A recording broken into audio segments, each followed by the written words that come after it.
Македонија е спремна да прифати бегалци од Авганистан со цел да се спасат животите на локалното население, изјави премиерот Заев откако талибанските борци ја презедоа контролата врз поголемиот дел од земјата. Првиот човек на владата во изјава за Канал 5 информираше дека државава може да обезбеди сместување во хотели и одморалишта, а трошоците би биле покриени од САД. Оваа изјава следи откако и премиерот на Албанија Еди Рама рече дека државата ќе прифати стотици бегалци од Авганистан. Авганистан се соочува со можна хуманитарна катастрофа и затоа ние како влада ги информиравме нашите стратешки партнери САД дека стоиме на располагање да помогнеме согласно нашите капацитети и потребите.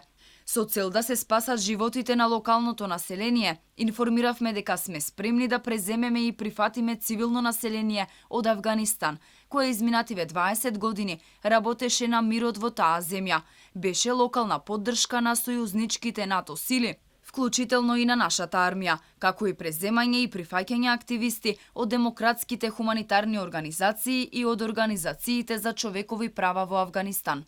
Хаосот во Авганистан ескалира, талибанците го окупираа и главниот град Кабул, каде се случува сообраќаен колапс, бидејќи голем број од луѓето брзаат кон своите домови или бегаат од нив. Авганистанското МВР соопшти дека се започнати преговори за мирно предавање на власта, а светски медиуми веќе објавија дека председателот на Авганистан ја предал власта на преодната влада.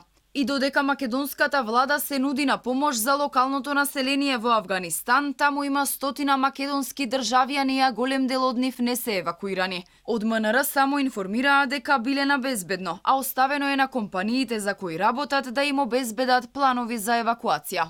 Во последните денови и во албанските медиуми кружеше вест дека САД побарале од Албанија и Косово привремено да ги сместат бегалците од Авганистан. Премиерот на Албанија информираше дека државата е спремна да ги прифати бегалците, а очекува и Косово да го стори истото, доколку Вашингтон испрати такво барање.